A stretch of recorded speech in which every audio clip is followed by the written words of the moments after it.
감사합니다. 우리 하나님 말씀 함께 나누겠습니다. 에베소서 5장 8절, 7절부터 보시겠습니다. 에베소서 5장 7절부터 14절까지. 찾으셨으면 우리 한 목소리로 봉독하시겠습니다. 그러므로 그들과 함께 하는 자가 되지 말라. 너희가 전에는 어둠이더니 이제는 주 안에서 빛이라. 빛의 자녀들처럼 행하라. 빛의 열매는 모든 착함과 의로움과 진실함에 있느니라. 주를 기쁘시게 할 것이 무엇인가 시험하여 보라.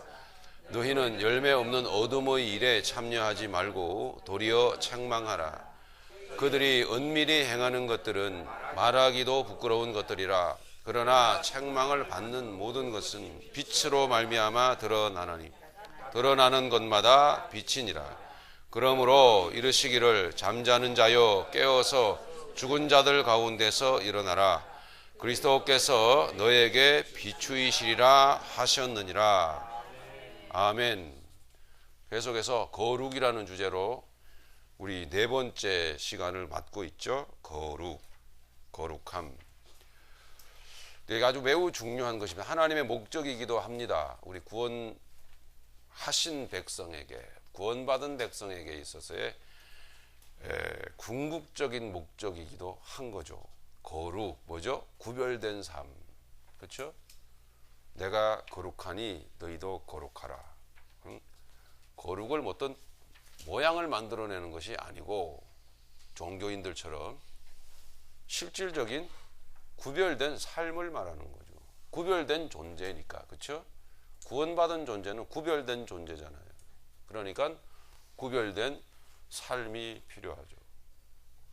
영지주의자들처럼 영혼의 구원을 받은 것과 육신의 현실의 삶은 상관이 없는 거다. 그래서 육신적으로 마음대로 죄 짓고 마음대로 막 살고 그러면은 그래도 영혼 구원 받는다. 이게 어떻게 보면은 개혁주의, 복음주의, 나태한 기독교인들의 사고방식입니다. 그렇지 않습니다. 삶을 살면서 죄를 짓고 세속화되어서 살면 그건 곧 영적 타락인 것입니다. 영적 타락. 그 영적으로 타락한 것은 뭐예요? 천국에 들어갈 수 있어요, 없어요? 없는 것입니다. 그러니까 영적으로 타락해도 한번 구원받은 것이니까 천국 간다고 생각을 하시는 분들은 빨리 생각을 돌이키십시오. 여러분 천국 못 갑니다. 지금 무슨 얘기냐면 성도는 그렇게 생각을 하질 않아요. 성도는, 천국 백성은 이 세상에서도 하나님의 구원의 그 뜻이 뭔지를 알기 때문에 구별된 삶을 두렵고 떨리는 마음으로 살아요. 그게 성도예요. 그게 구원받은 백성이죠. 하나님께서 죽은 영혼들을 구원하여 주셨잖아요. 이게 구원의 본 목적이, 구원하신 목적이 뭐냐? 거룩입니다. 구원하신 목적이. 구원받고 이제 하나님이 우리 아버지 되시고 예수님이 모든 문제의 해결자 되시니까 열심히 신앙생활 해가지고 세상에서 복받고 또 열심히 구해서 좋은 거 세상에서 원하는 거 얻어내고 응답받고 이게 아니고, 그게 아니고 구원받았기 때문에 구원의 참뜻을 아는 성도들은 이제 구별된 삶을 살아가더라는 이야기죠.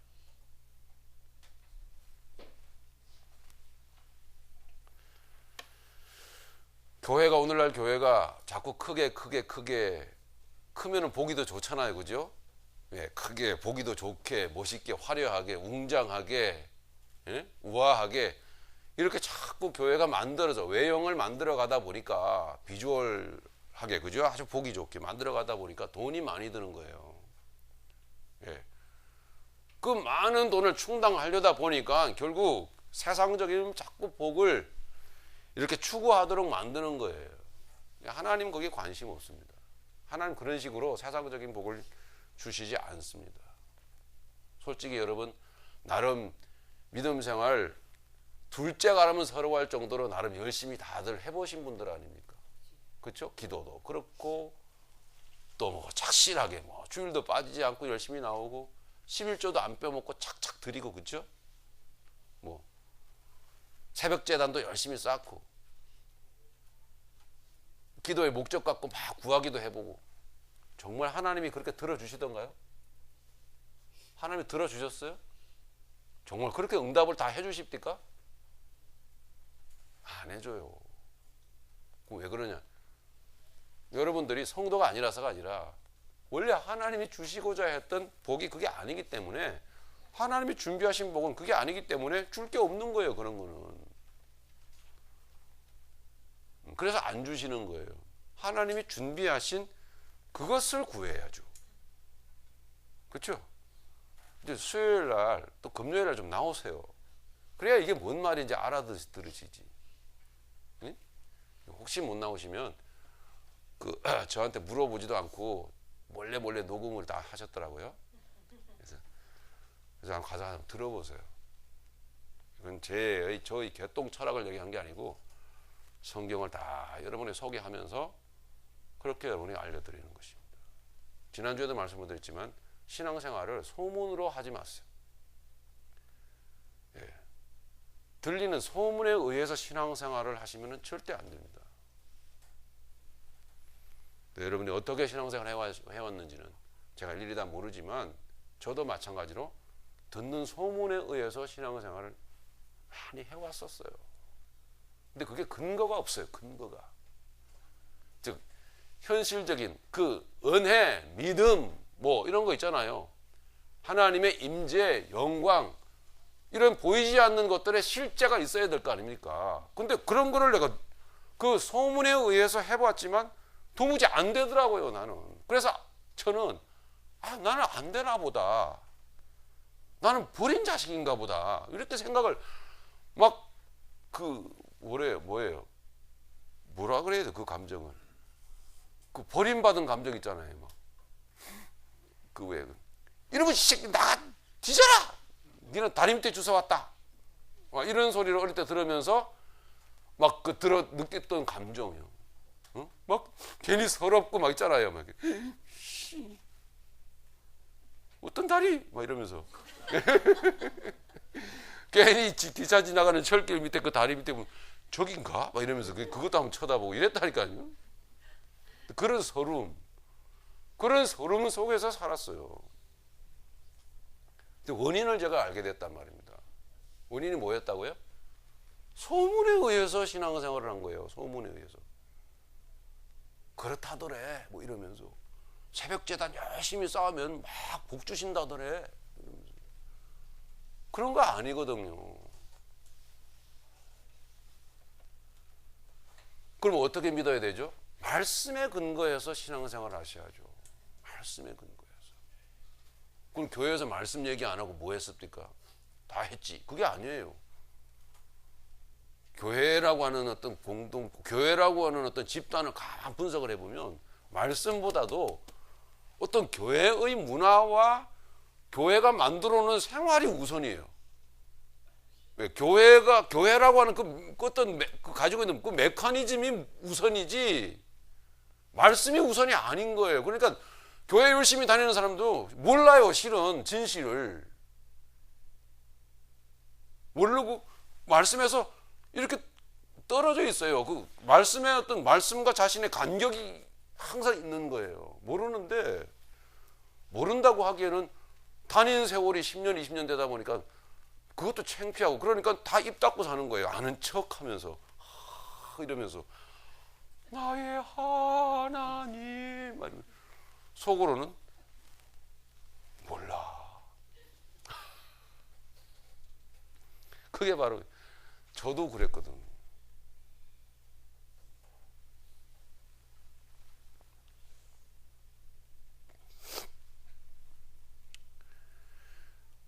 거룩이 하나님의 그 본 뜻입니다. 자, 에스겔서 36장을 한번 읽어봅시다. 거짓말인지 제가 지어낸 이야기인지. 에스겔서 36장 22절.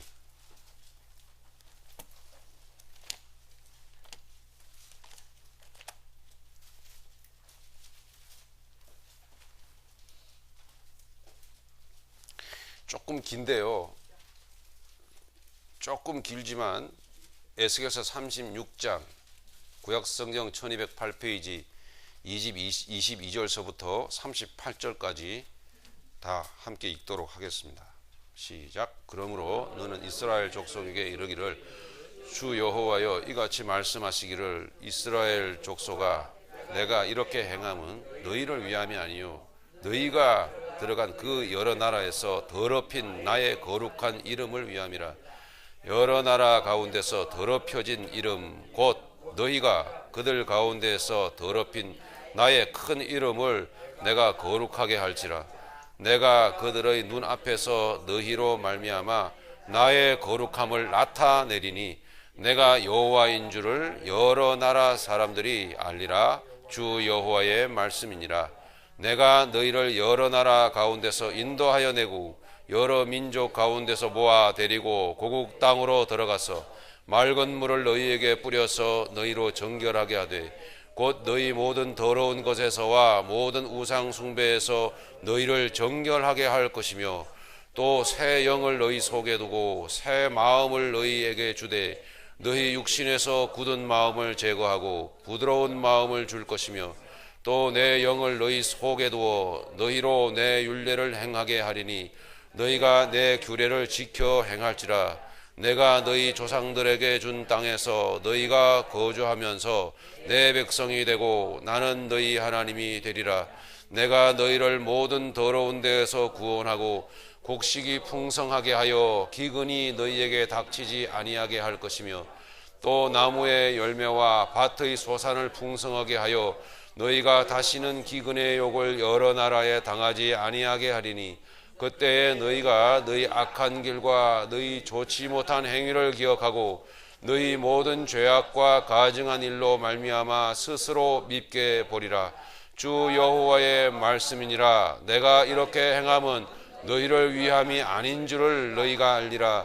이스라엘 족속아 너희 행위로 말미암아 부끄러워하고 한탄할지어다.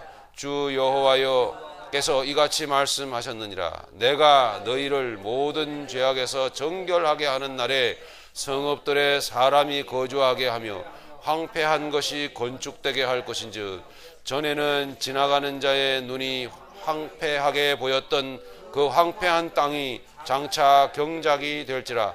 사람이 이르기를 이 땅이 황폐하더니 이제는 에덴 동산 같이 되었고 황량하고 적막하고 무너진 성읍들의 성벽과 주민이 있다 하리니 너희 사방에 남은 이방 사람이 나 여호와가 무너진 곳을 건축하며 황폐한 자리에 심은 줄을 알리라. 나 여호와가 말하였으니 이루리라. 주 여호와께서 이같이 말씀하셨느니라. 그래도 이스라엘 족속이 이같이 자기들에게 이루어 주기를 내게 구하여야 할지라. 내가 그들의 수효를 양떼같이 많아지게 하되 제사 드릴 양떼 곧 예루살렘이 정한 절기의 양무리 같이 황폐한 성읍을 사람의 때로 채우리라.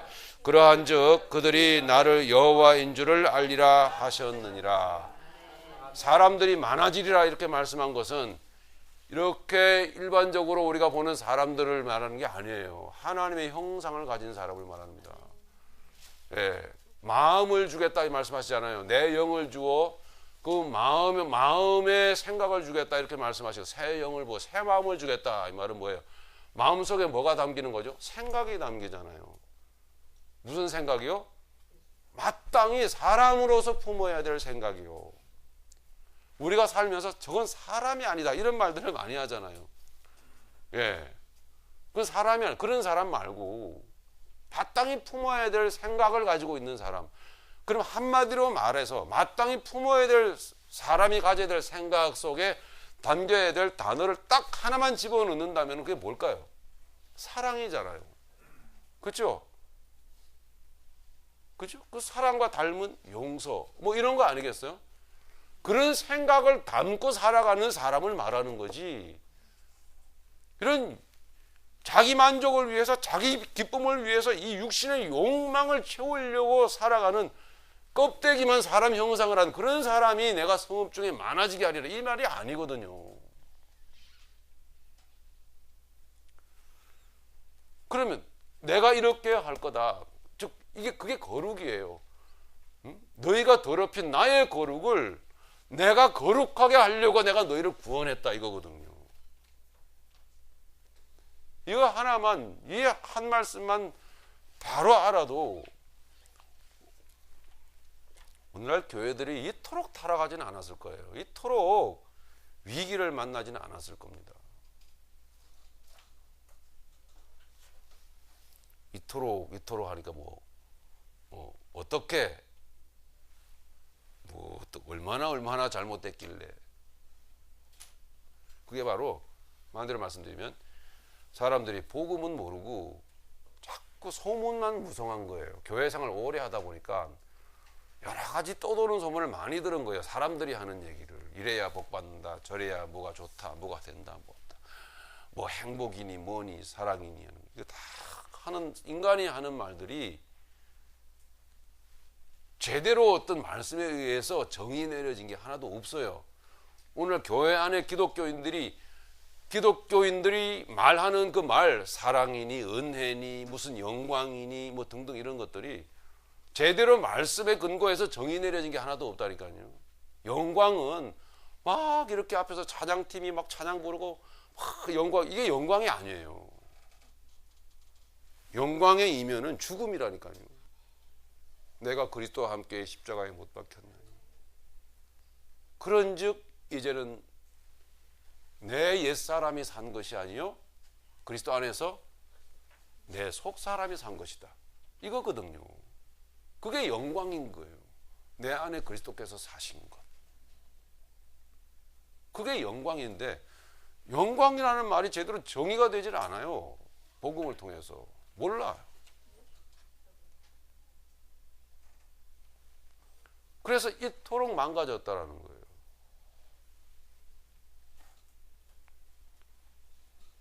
얘는 추려질 대로 추려지지 저 갖고. 그죠? 이게 이제 우리의 어떤 뭐랄까요 모양이 겉보기에는 그렇긴 하지만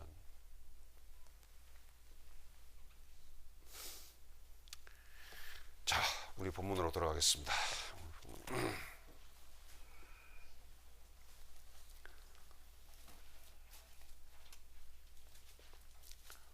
그래서 복음을 그렇긴 하지만 교회 안에서 한동안은 복음을 이야기를 하면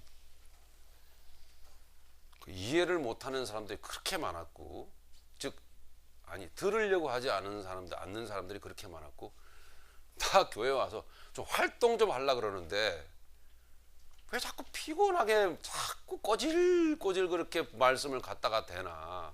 나 다 아는데. 응? 내가 올해로 다닌 지 30년째요. 이 젊은 목사 양반아. 뭐 이런 식으로 말이죠. 그런 식으로 한 분은 하나도 없어요. 한 분도 없지만 나 활동 좀 하게 좀 어떻게 좀 도와줘 봐봐. 응? 잘 되고 싶지 않아? 뭐 이런 식으로만 이렇게 막 갖다 들이대시는 분들도 계시고. 근데 제가 이렇게 사람이 순해 보이죠. 이렇게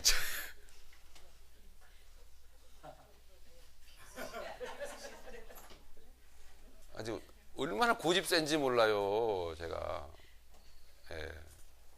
고집 엄청 셉니다. 제가 절대로 물러서질 않아요.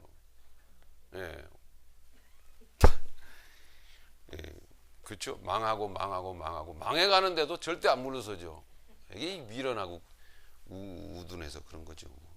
머리가 안 돌아가서 그렇긴 합니다. 맞아요. 근데 에스겔서 36장 하나님 직접 하신 말씀이에요. 내가 너희를 구하는 목적이 이렇다라고 하나님이 말씀하는데 어쩌란 말이에요. 나더러. 그러면 참 죽겠어요. 저도 적당히 할 수가 없는 그런 어떤 문제가 우리 가운데 있습니다. 자, 우리 본문 7절을 보시면, 그래서 여러분, 그러므로 그들과 함께 하는 자가 되지 말라, 이렇게 말한 거예요. 그러므로 그들과 함께 하지 말라, 함께 하는 자가 되지 말라, 이렇게 말하는 거예요. 자, 다시 한번 생각해 봅시다. 그들, 여기서 7절이 말하는 그들이 어떤 사람들일까요? 악한 사람들이요? 예? 독한 인간들요? 아니에요. 여기서 말하는 그들이란 어떤 사람들인가 하면 의로운 사람들이에요. 착한 사람들, 선하게 사는 사람들. 그런데 그 선하게 살아가는 사람들, 그 착한 사람들, 그 의로운 사람들이 스스로 착해, 스스로 의로워. 자, 그래서 그 스스로 착하고 스스로 의로운 그 심리를 파고 들어가 보면 뭐가 나오냐 하면 자기 만족이에요. 네. 자기 만족을 위해서 그렇게 착하게 살아요. 즉 자기 만족이란 뭐예요? 누굴 기쁘게 하는 거죠? 내가 기쁘려고 그렇게 사는 거예요. 내가 기쁘려고. 네?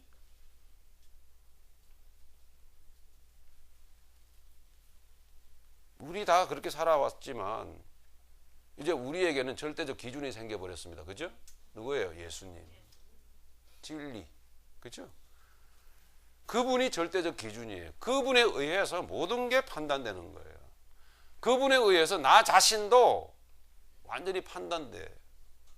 예. 그렇죠. 혹시 이런 분 지나치게 뭐랄까요? 겸손의 그 극겸손의 자세를 보이는 분, 이렇게 뭐랄까요? 뭐 어떤 주제는 생각이 안 나지만 어쨌든 아닙니다. 그래서 뭐 심하게 또 자기를 막 자책하고 말이죠. 그런 것도 여러분 조심하셔야 돼요. 자기 만족에서 나올 수 있어요. 극겸손을 막 하다 보면은 이거 만족이 와요. 예, 얼마나 내가 막 겸손하고 얼마나 이렇게 안교많은 사람인지가 막 황홀해져 사람이. 그것도 육신에서 오는 것일 수 있다는 걸 여러분 아셔야 됩니다. 그냥 차분하시면 돼요. 예, 그냥 잠잠하시면 돼요. 그런데 기준 하나는 딱 갖고 계셔야 돼요. 뭐죠? 예수님. 그분이 나를 판단하시고 그 판단에 의해서 나는 세상을 살아가는 사람이에요. 그러니까 그 어느 누구에게도 판단을 받을 이유도 없죠.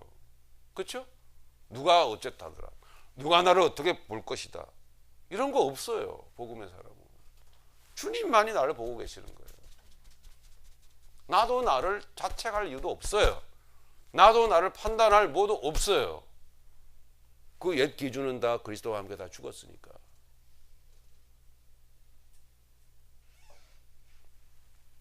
그런 사람들이에요.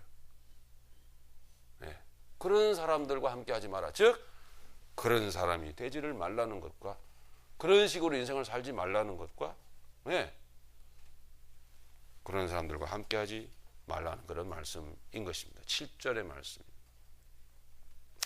자, 8절에 넘어가면 너희가 전에는 그랬죠. 너희가 전에는 어둠이더니 맞죠? 그렇게 살아왔다는 말입니다. 너희가 전에는 어둠이더니 즉 자기 만족, 자기 기쁨을 위해서요. 기도도 열심히 하고 이거 구별해야 비로소 이제 이거 구별이 되고 그래서 그 짝에서 이 짝으로 넘어오게 될 때에 이제 비로소 복음을 알게 되면 야 이게 복음이 이런 거였구나. 정말 이런 복음이 이런 거였구나. 이게 감격이 나와요.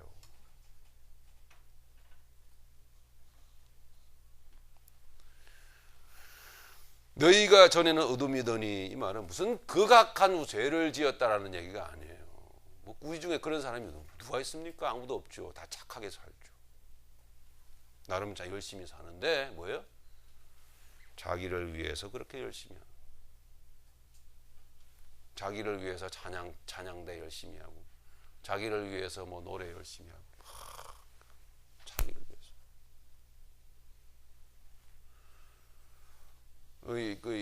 저 연극 열심히 지금 촬영하고 계신데 연기도 하고 계신데 누구를 위해서 하는 겁니까? 그 주인공 조심하세요. 그 드라마의 주인공. 저는 뭐 조연급도 안 되니까 자신 있게 말씀을 할 수 있는데 괜히 황홀에 빠져가지고 이게 황홀경에 빠져서 그렇게 계시면은 안 돼요. 여기서 들리는 소문에 의하면 그거 찍어갖고 어디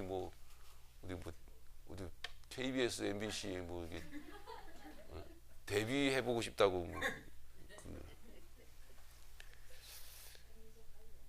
그래요. 네. 참 예수님 여러 명 먹여 살립니다.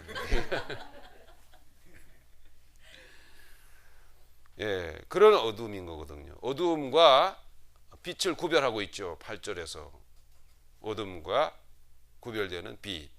어둠은 더러움, 빛은 뭐예요? 깨끗함. 뭐 어떤 그 속성을 갖고 있죠. 8절에 너희가 전에는 어둠이더니 이제는 주 안에서 빛이라 빛의 자녀들처럼 행하라. 뭐죠? 내 만족 위해서 사는 사람들이 아닙니다. 성도는 내 기쁨 채우려고 살아가는 사람들이 아닙니다. 적어도 이제는 그 정도는 구별할 줄 압니다. 그래서 네, 교회 나가서 뭐 찬양대 할 수도 있어요. 찬양팀 할 수도 있고 뭐 워십 아름답게 할 수도 있어요. 심지어는 뭐 말씀 전하라, 말씀 잘 전할 수 있습니다. 네, 말씀 전하는 것도 예, 어둠일 수 있다라는 거예요. 왜요? 자기 만족을 위해서. 예? 말씀 하나 잘 전해가지고 히트를 치면요, 이야, 성도들만 우러러보고 예? 얼마나 만족이 올라오는지 몰라요. 냉정해져야 돼요. 예. 진실로 예수님이 존중을 받으시는가. 그런 면에서는 구약 시대의 그 맨 마지막 그 구약 마지막 시대를 장식했던 세례 요한이 참 우리의 롤 모델입니다. 그죠? 아주 깔끔하게 자기 역할 딱 감당하고 싹 사라져버린 무대였어요.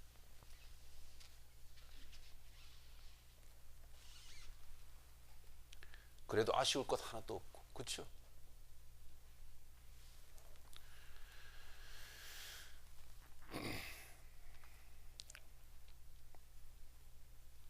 자, 9절로 넘어가 보면, 자, 그래서 어두움과 이게 빛을 구별하고 해주고 계시는데, 9절로 이제 넘어가면 이제 빛의 열매가 나옵니다. 저 먼저 빛의 기능을 한번 잠깐 생각을 해보면, 빛 지금 낮이잖아요. 햇볕이 비치고 있습니다. 빛 한 세 가지로 한번 요약을 한번 해보죠. 빛은 어떤 기능을 갖고 있죠? 어둠을 밝혀주잖아요. 조명, 아주 중요한 거죠. 조명은 영적으로 어둠을 밝힌다. 이건 뭐예요? 드러내는 거죠. 이 드러나는 게 좋은 거예요.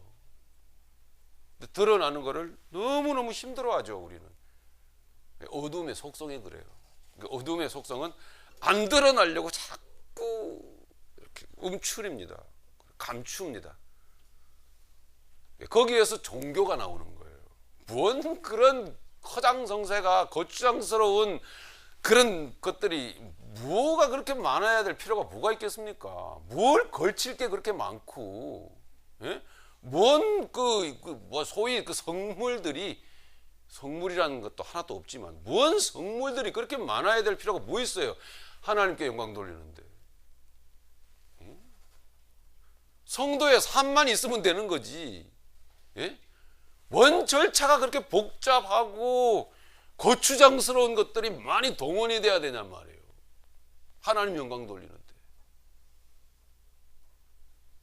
근데 그런 것들을 자꾸 만들어내는 거예요. 그게 바로 어둠이에요. 어둠.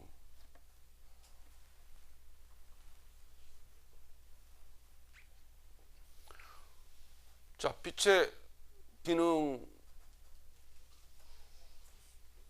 생각을 해볼 때에 드러낼 뿐만 아니라 조명을 비춰줄 뿐만 아니라 또 뭐예요?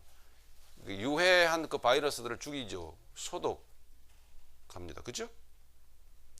그 유해한 바이러스들을 박멸해.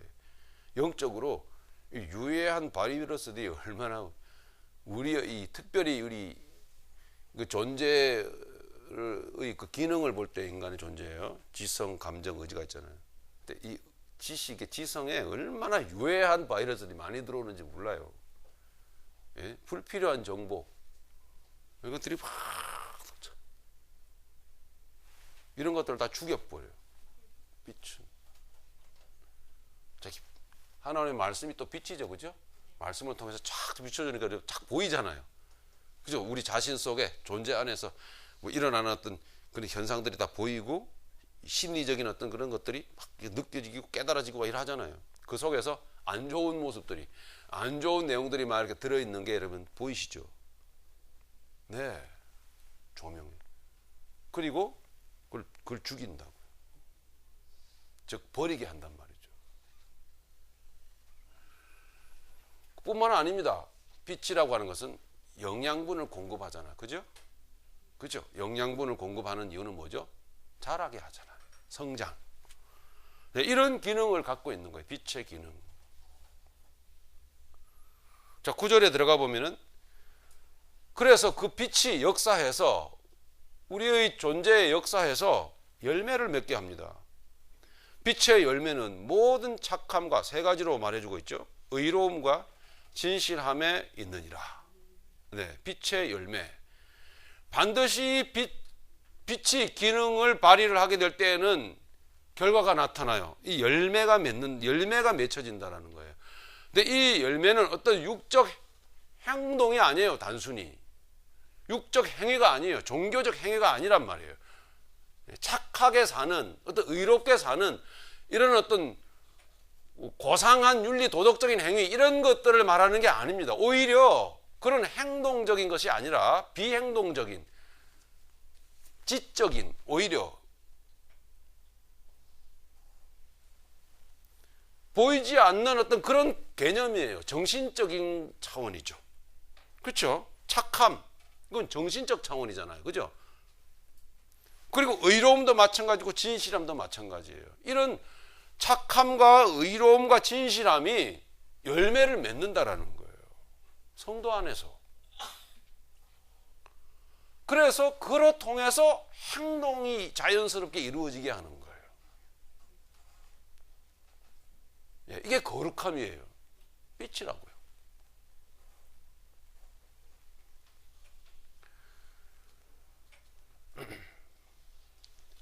예, 착함의 열매가 맺혀진다.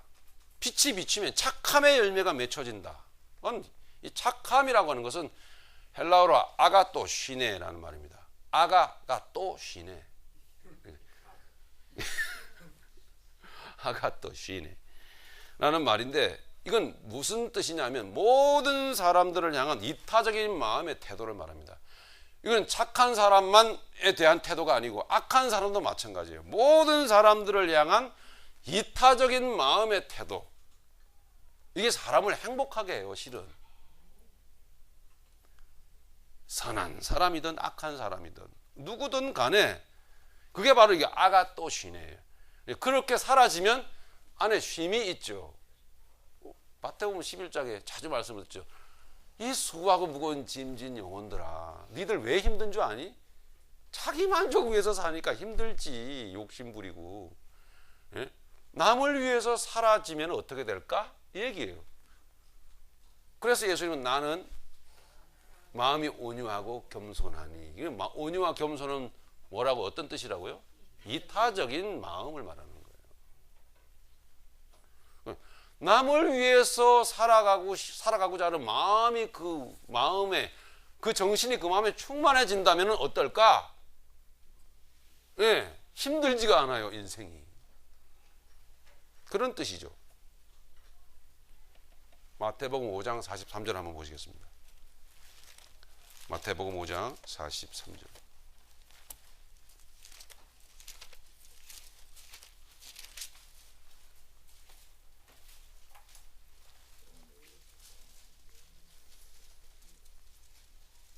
지금 그 빛의 열매, 즉 빛의 속성을 세 가지로 요약한 첫 번째 착함에 대해서 생각해 보고 있습니다. 마태복음 5장 43절부터 같이 읽겠습니다. 또 내 이웃을 사랑하고 내 원수를 미워하라 하였다는 것을 너희가 들었으나 나는 너희에게 이르노니 너희 원수를 사랑하며 너희를 핍박하는 자를 위하여 기도하라. 이같이 한즉 하늘에 계신 너희 아버지의 아들이 되리니 이는 하나님이 그 해를 악인과 선인에게 비추이시며 비를 의로운 자와 불의한 자에게 내려주심이라. 너희가 너희를 사랑하는 자를 사랑하면 무슨 상이 있으리요? 세리도 이같이 아니하느냐? 또 너희가 너희 형제에게만 무난하면 남보다 더하는 것이 무엇이냐? 이방인들도 이같이 아니하느냐? 그러므로 하늘에 계신 너희 아버지의 온전하심과 같이 너희도 온전하라. 착하라. 착하게 살아라 이 말입니다. 아가또시네. 그래, 아가는 항상 착하잖아요. 그죠? 그러니까 아가는 날마다 쉬는 거예요. 아가 또 쉬네.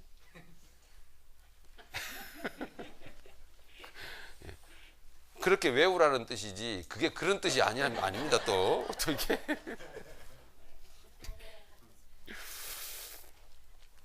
네, 하나님은 악인과 선인에게 다 일반적으로 은총을 베푸십니다.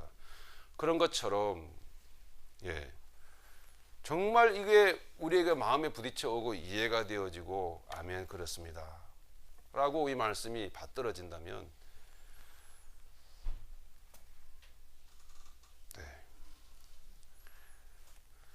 제일 삶의 전쟁터인, 제일 삶의 그 치열한 그 전쟁터인 괴로운 현장인 가정에서 부부지간에 싸울 일이 뭐가 있겠습니까? 눈 흘릴 일이 뭐가 있겠습니까? 은혜를 받고 깨달았다 그래도 안 되는 거 있죠. 그래도 뭔가 서먹해지고 뭔가 뻣뻣해지고 요 사람들이 이렇게 다수가 있으면 막 웃음도 나오고 뭐 이렇게 하는데 다 싹 사라지고 단둘이만 딱 남겨놓으면 괜히 싸늘해지면서 뭔가 됐어 싫어 왜?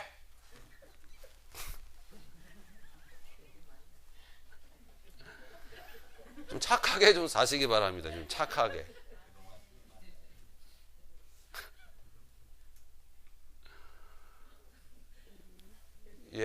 뭐 알만한 사람은 알 텐데 싫으면 가세요. 이왕 우리 교회도 다 이렇게 그냥 박살이 아니라 개박살까지 났는데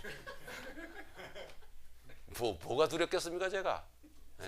싫으면 가라고. 자, 빛의 열매 두 번째로 착하며 의로움과 그죠? 모든 빛의 열매는 모든 착함과 의로움과 이거 아까 말씀드린 것입니다. 즉 나도 나를 여러분 판단하지 마세요. 판단해서 나 같은 죄인이 아니야 나는 나는 죽일 놈이야 너무 그러지 마세요. 그게 정말 겸손인가? 내가 정말 죽일 사람입니다. 이러면서 괜히 오버 액션을 확 하는데 그 타이밍이 딱 끝나면 어떻게 됩니까? 정말 자기가 죽일 사람이 정말 그런 어떤 극악한 죄인이라는 것이 깨달아졌으면은 그게 진정한 성도의 깨달음은요 지속성이 있어야 돼요. 이어져야 돼요. 안 이어진다니까요. 그때만 딱 해요. 그때만. 통성기도 할 때만. 그죠? 통성기도 좀 안 했으면 싶은데 또 통성기도 안 하면은 또 안 한다고 교회가 뜨겁지 않다고 또 이렇게 또 도망간다는 분들도 계시고.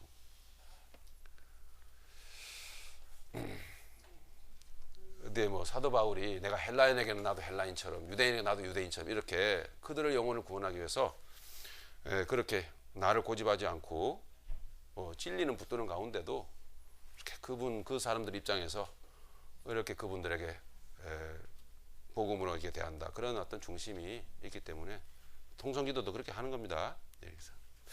자, 어쨌든 여기서 의로움이라고 하는 것은 의라고 하는 것은 하나님의 그 판단 기준을 가지고 사람들을 그리고 자신을 대하는 태도를 말하는 것입니다. 하나님의 판단 기준을 가지고. 고린도전서 여러분 잘 아시죠? 4장에 보시면 4장 3절 4절에 보시면은 사도 바울이 말합니다. 판단받는 것이 내게는 매우 작은 일이라. 즉 판단받는 것이 즉 사람들로부터 이렇대 저렇대 수근수근 사람들의 시선이 있잖아요. 이런 것이 내게는 매우 사소한 일이다. 나도 내 생각으로 나를 판단하지 아니하는 나를 판단하실 이는 누구시라? 주시니라. 이게 성도의 그 존재 안에서 우러나오는 뭐랄까요? 자부심이에요. 자존감이란 말이에요. 이게.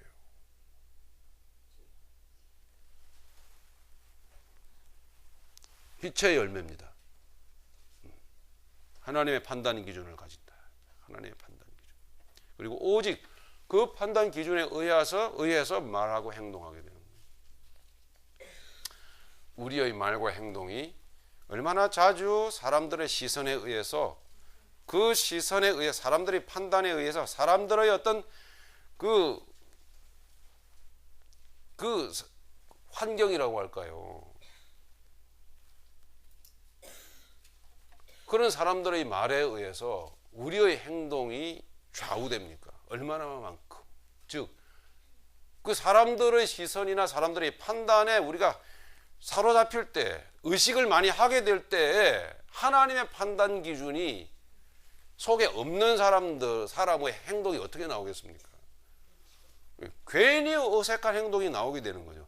괜히 불편한 행동이, 괜히 그렇게 하지 않아도 될 행동들을 그렇게 하게 되는 거예요. 굳이 그런 말 할 필요도 없는데. 괜히 뻔히 들여다 보이는 변명을 하게 되고요. 당당하지 못한 태도가 나오게 되는 거거든요. 어설픈 행동. 이런 것들이 나오게 되는 거거든요. 하나님의 그 빛에 거하지 않는 삶이죠. 어둠이 그를 아직도 덮고 있는 거예요.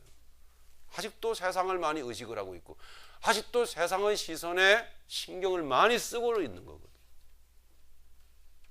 그렇잖아요. 무슨 옷을 입고 다니든 그게 무슨 상관입니까?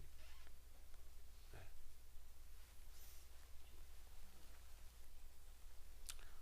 세 번째로 진실함이죠. 의로움과 진실함에 있느니라. 빛의 열매는 진실함에 있느니라. 뭘까요? 정직한 마음. 예. 의로움과 연결되지 않을 수가 없는 거죠. 하나님의 판단이 나를 늘 분별하고 계시고, 하나님의 판단에 의해서 늘 내가 오픈되어져 있기 때문에, 그분의 판단은 늘 의로우셔서 나를 선한 뜻으로 나를 지금도 이끌고 계시잖아요. 나를 더욱 견고하게 만드시고, 나를 더욱 자존심 충만하게 만들어 가시는 거거든. 그분은. 네. 그분 앞에서 내가 감출 게 뭐가 있겠습니까? 그분 앞에서는 다 열려 있는 거 아닙니까? 네. 그렇기 때문에 그분 앞에서 열려 있는 나는 사람들에게도 항상 열려 있어요. 감출 게 하나도 없는 거죠. 내가 가진 현실이라든가 내가 살아가는 현실, 그리고 내 마음의 생각까지도 하나님 주님 앞에서 활짝 열려져 있기 때문에 사람들 앞에서도 열려져 있어요. 감출 게 없어요. 네. 소위 말해서 우리가 이렇게 웅크리고 감추고 하는 어떤 그 마음의 그 심리적인 어떤 그 의도는 뭐죠? 뭐예요? 왜 그렇게 감추죠? 왜 이렇게 각색을 자꾸 하려고, 그러니까 뭔가 만들잖아요. 자꾸 만드는 이유는 뭐예요? 하나님의 선하신 의도를 아직도 잘 모르기 때문에 그래요. 하나님은 현실적 옳고 그름 가운데, 하나님은 나의 현실적 선악 가운데 이 모든 것들을 다 사용을 하셔서 들춰내시기도 하고, 하나님은 만들어내시기도 하고, 하나님 의도적으로 환경을 만드시기도 하면서 나의 연약함마저도 하나님은 그걸 사용하시고 이용하시고 수단적으로 그걸 부리셔서 나를 하나님의 형상대로 닮아가도록 만드시는 분이다. 네. 하나님의 형상 어렵습니까? 예수님의 보여주신 그 모습. 그죠? 세상의 그 대단한 권력 앞에서도 항상 초연하게 담대하셨던 그분. 비열하게 다 부인하고 도망갔던 제자들 앞에서도 비열하게 그들을 원망하거나 함부로 이렇게 어떤 그 감정으로 그 제자들을 책망하거나 하시지 않았던, 항상 의연하게 그 모든 상황을 이렇게 바라보시고 받아들이셨던 그 모습처럼 하나님은 우리에게 그런 목적으로 일하시거든요. 가난이든 부요든 문제든 사건이든 응? 나의 부끄러운 모습이든 아니든 그 어떤 모습이든 간에 그 무엇이든 간에 그죠 여러분? 예, 그게 한 주님의 판단 아닙니까? 그 주님의 그 판단만이 나를 판단하신다. 주님의 기준만. 거기에 주님 앞에 내가 열려 있는 사람은 세상에 대해서도 사람들에 대해서도 절대로 우물쭈물 혹은 그렇게 감추려고 하는 어색한 어설픈 태도를 취하지 않아요. 더 이상 하나님의 그 본 뜻을 알아버렸기 때문에 다 열어놓습니다. 혼자 사시는 분, 이혼하셔서 혼자 사시는 분 꽤 많은데요. 여기만 많은 게 아니라 한국도 많아요. 하나님의 내게 행하신 그 본 뜻을 아신다면 굳이 그것도 감출 필요가 없죠. 그렇죠? 어떻게 해서 그렇게 되셨어요? 예, 사실 여차 그렇게 됐네요. 그런데 내 주님이 우리 하나님이 행하신 그 일이 얼마나 깨닫고 보니까 감사한지. 실은 내 아버지의 뜻이 그러셨습니다. 항상 편안하고 담대해요.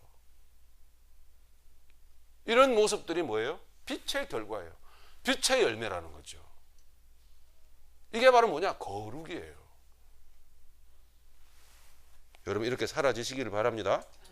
네. 자, 10절로 넘어가겠습니다.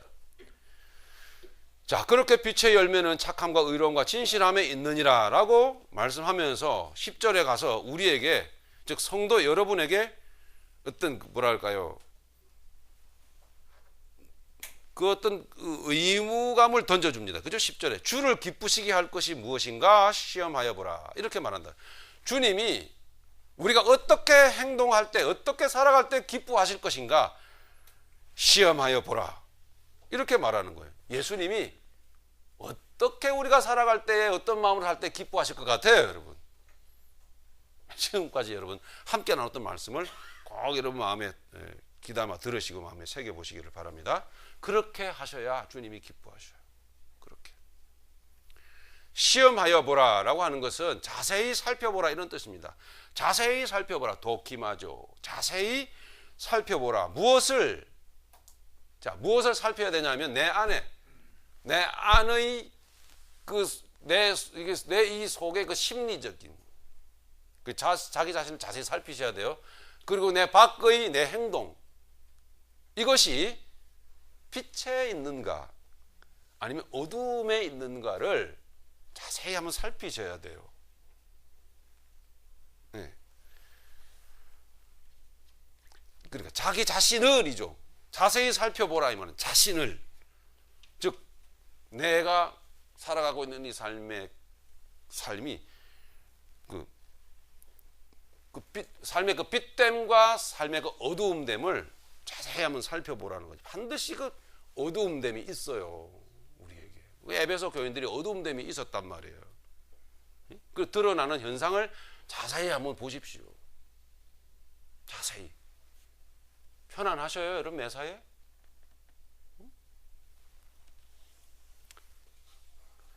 좀 더 우리가 그러니까 결국은 진실함이 마지막 어떤 그죠? 착함과 의로움과 진실함이라고 그랬는데, 정말 우리가 주님의 그 뜻 안에서 같은 뜻을 품고 살아가는 믿음의 동지라고 한다면, 믿음의 동지는 같은 뜻을 가지고 살아가는 성도들은 뭔가 함께 그 뜻을 붙들고 함께 하는 뭔가가 있어요. 반드시 함께 기도한다든가 함께 뭔가 의논을 한다든가 뭐 이런 게 있단 말입니다. 이거 쫙 교회 와서 예배 드리고 싹 사라지고 이런 게 아니에요. 그건 동지가 아니에요. 그거는 종교 활동하는 거지. 네. 그러니까 함께 뭔가 만나서 기도하고 대화하고 뭔가 함께 뭔가를 추구한다라고 하는 것은 주님의 뜻 안에 있는 그 뭔가를, 그죠? 추구한다고 하는 것은 뭐예요? 오픈이잖아요. 오픈 마인드, 진실하며, 그죠? 다들 저마다 뭔가 이게 감추고 있단 말이에요. 무들 알려고 하지 마. 그래서 어디 사세요? 알려고 하지 마. 왜 찾아오려고? 막 이러면서 예? 가족은 알아서 뭐 하게? 막 이런 식으로. 예? 차라리 그렇게 하시려고들랑 뭐 대형 교회 갈 필요도 없어요. 그러고서 왜 갑니까? 다 귀찮으니까 다 그렇게 가는 건데, 그런 식으로. 어차피 그래봐야 별로 주님을 안 기뻐하세요. 즉 주님은 무관심, 관심 없어요. 그런 행위에 대해서는. 예. 굳이 왜 가는 거예요? 그런 식으로 그렇게 하면서 그렇게 마음을 닫아놓고서는 진실함이 없는 상태에서 왜 교회를 찾는 거죠? 또 그 이유가 뭘까 궁금하지 않아요? 혹시 지옥이 있으면 어떡해? 뭐 이런 거 아니에요?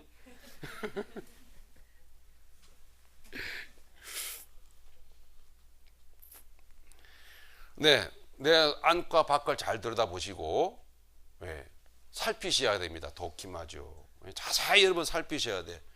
그리고 특별히 밖으로, 내 안에는 모르겠거들랑 내 밖으로 드러나는 현상을 좀, 내가 왜 이렇게 우물쭈물하지? 내가 저 사람 앞에서 이렇게 힘들어하는 걸까? 네. 왜 이렇게 태도가 애매하지? 등등. 왜 이렇게 자신이 없는 거야? 성도는 담대하다며? 십자가 군병들아 주 위에 일어나. 찬양 끝. 돌아서서는 왜 이렇게 태도가 왜 이렇게 자신이 없는 거야? 우물쭈물. 응? 이렇게 별로 그렇게 분명한 내용도 아닌 걸 갖고 자꾸 이렇게 둘러대는 거지. 아니 그게 아니고 뭐.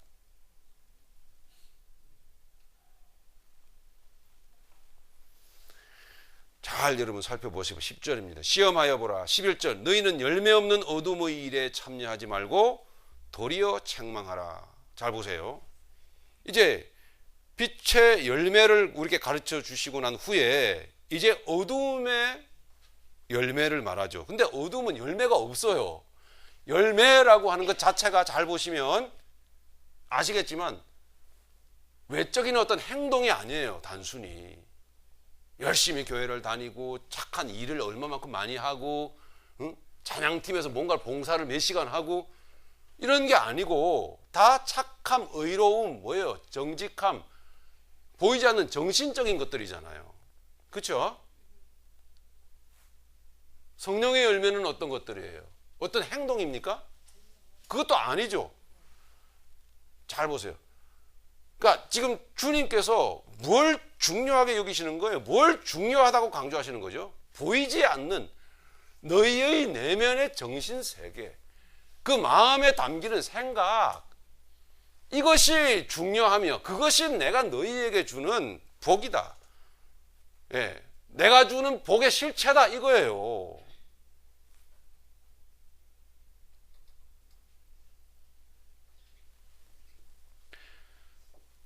마음에 좋은 정신이 담겨야, 예, 결과적으로 삶이 이루어지죠. 자연스럽게. 그것도 아주 자연스럽게. 그죠?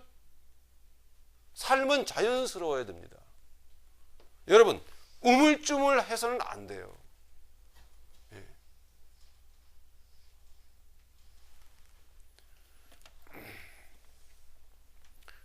그리고 어색한 거룩한 태도, 어색하게 나오는 뭔가 만들어진 거룩의 모습들, 이런 것들을 얼마나 많은 시간 동안 교회 안에서 그런 태도를 버리지 못하고 결국 그것밖에 안 되는 걸 어떡합니까? 그렇죠? 이 마음에 빛의 열매가 없는데 어떻게 행동이 자연스러워지겠냐고요. 착함이 자연스럽게 나와야 되는 거고, 그렇죠? 의로움이, 정직함이 자연스럽게 이렇게 나오는 거거든요. 그게 거룩함인데 결국 그 복음의 뜻에 쫓아서, 그 뜻을 쫓아서 살지를 못하고 그 내용을 추구하지는 못하는데 결국은 거룩을 자꾸 만들어내니까 나도 힘든 거예요, 실은.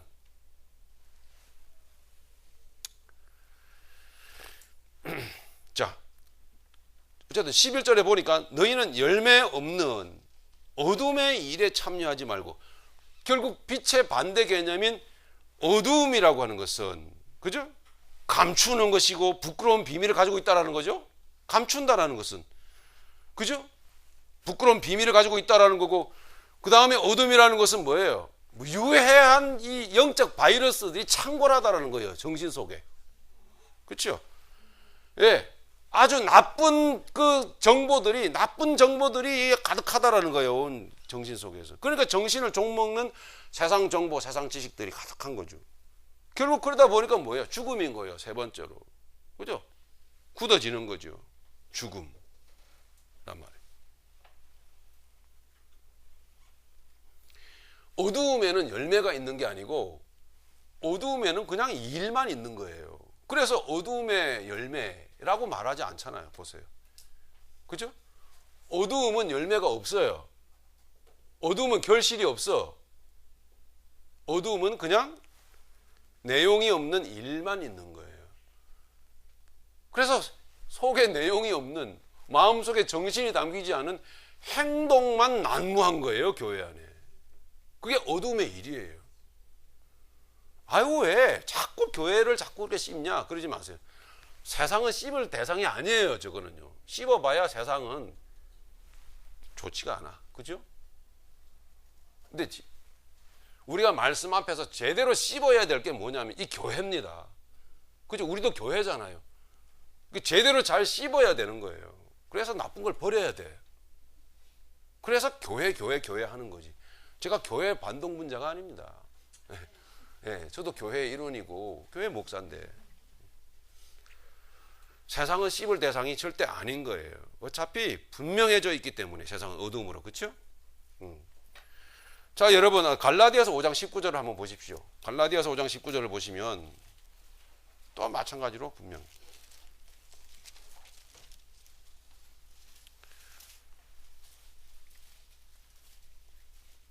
16절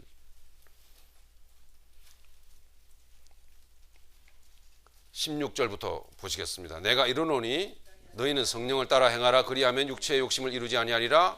육체의 소욕은 성령을 거스리고 성령은 육체를 거스리나니 이 둘이 서로 대적함으로 너희가 원하는 것을 하지 못하게 하려 함이니라. 너희가 만일 성령이 인도하시는 바가 되면 율법 아래 있지 아니하리라. 육체의 일은 분명하니. 예, 그렇습니다. 보세요.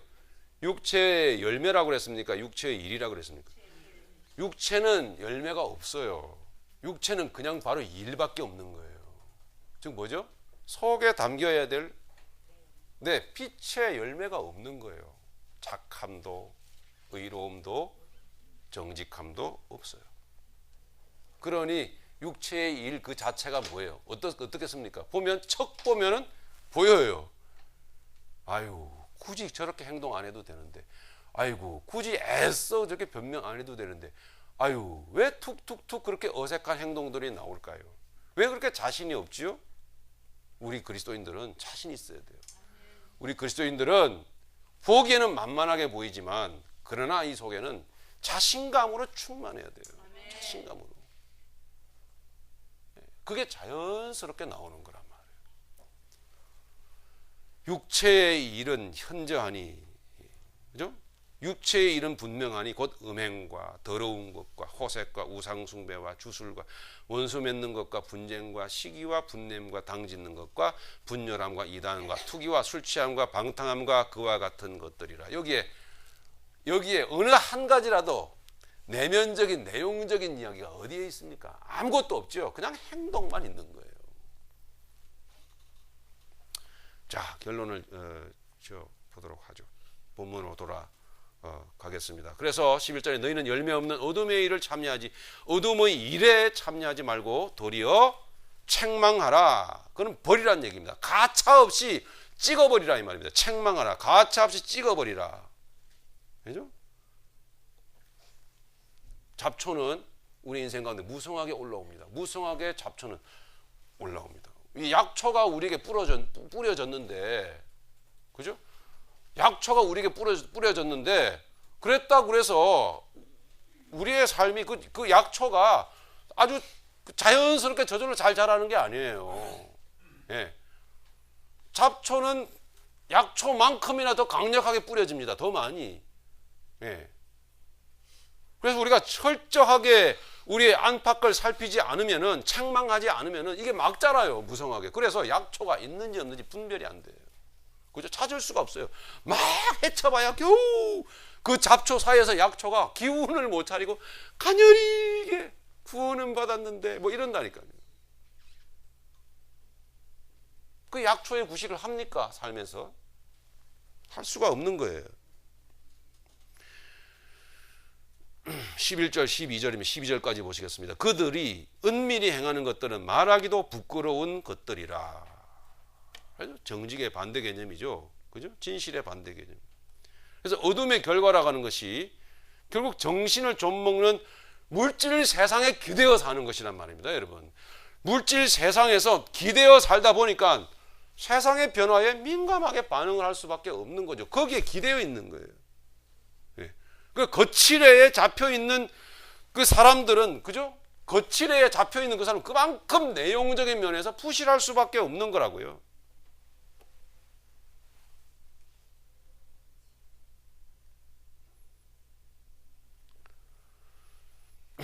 사람들이 사소한 말과 시선에도 쉽게 동요하고 쉽게 예민하고 쉽게 흥분해 버리는, 그리고 좌절하기도 하는, 그렇죠? 이러한 그 모습들이 뭐죠? 어둠의 일입니다. 어둠 속에 있는 거예요. 예, 장시간 왜 이렇게 외쳐대죠? 민노라고 하면서도 이 상관관계를, 이 어둠의 일과 이 빛의 삶을 분별을 못하고 여전히 교회 생활을 하는 사람들이 교회 안에는 많다라는 사실이죠. 제가 보기에는 목숨처럼 귀한 일이에요.